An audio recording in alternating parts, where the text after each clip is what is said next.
اعوذ باللہ من الشیطان الرجیم بسم اللہ الرحمن الرحیم۔ لوگوں کو کھانا کھلانا، لوگوں کے لیے اپنا دسترخوان وسیع کرنا، یہ اللہ تعالیٰ کے پسندیدہ کاموں میں سے ایک پسندیدہ کام ہے۔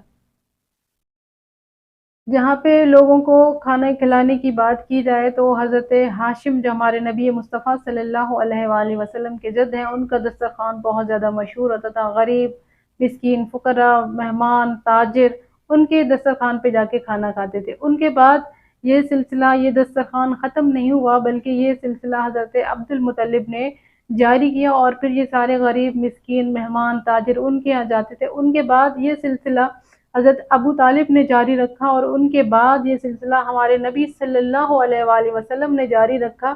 ان کے یہاں غریب، مسکین اور فقیر جاتے تھے اور ان کے دسترخوان پہ کھانا کھاتے تھے۔ ان کے بعد یہ سلسلہ حضرت علی ابن ابی طالب نے سنبھالا۔ ابھی امام علی ابن ابی طالب کی زندگی میں ہی امام حسن ابن علی نے دسترخوان بچھا دیا، جو کہ امام حسن ابن علی کے دسترخوان کے نام سے مشہور ہو گیا۔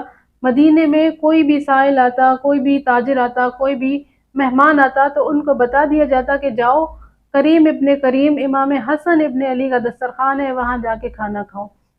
اور یہ دسترخوان آج تک لوگوں میں مشہور ہے، اور یہاں تک کہ 22 جمادی الثانی کو کوئی بھی بندہ، کوئی بھی مومن یہ نظر کرے جو کہ غریبی میں ہو یا جس کی رزق روزی میں کمی ہو، وہ اگر نظر مان لے کہ میں ہر سال 22 جمادی الثانی کو یا کسی بھی دن امام حسن ابن علی کا دسترخوان بچھاؤں گا، تو اللہ تعالیٰ اس کے رزق روزی میں بے انتہا اضافہ کر دیتا ہے، اور وہ تنگ دستی اور غربت سے نکل جاتا ہے، کیونکہ امام حسن ابن علی سخاوت میں سب سے زیادہ مشہور ہے۔ ان کی سخاوت بہت زیادہ مشہور ہے، ان کی کریمی سب سے زیادہ مشہور ہے۔ ایک واقعہ میں آپ کے سامنے نقل کروں کہ امام حسن علیہ السلام کی خدمت میں ایک شخص آیا اور آ کے عرض کرنے لگا، ابن رسول اللہ، آپ کو واسطہ ہے اس ہستی کا کہ جس نے آپ کو ان نعمتوں اور ان کرامات سے نوازا ہے۔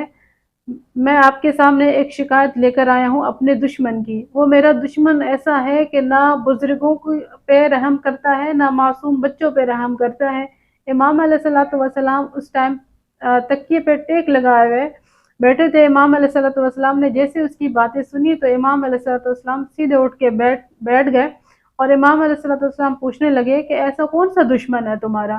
تو وہ کہنے لگا، مولا میرا دشمن ہے غریبی، تنگ دستی، فکر و فاقہ میرا دشمن ہے، اس کی وجہ سے میں بہت زیادہ تنگ ہوا ہوں اور بہت زیادہ مجبور ہوں، لہٰذا میری اس سے جان چھڑائیے۔ امام حسن ابن علی نے اپنے غلام کو حکم دیا کہ جاؤ خزانے میں جتنا پیسہ ہے، جتنی رقم ہے، وہ سب اس کو دے دی جائے۔ امام علیہ السلام کے خزانے میں اس وقت 5000 درہم کی رقم موجود تھی۔ وہ 5000 درہم اس شخص کے حوالے کیے گئے۔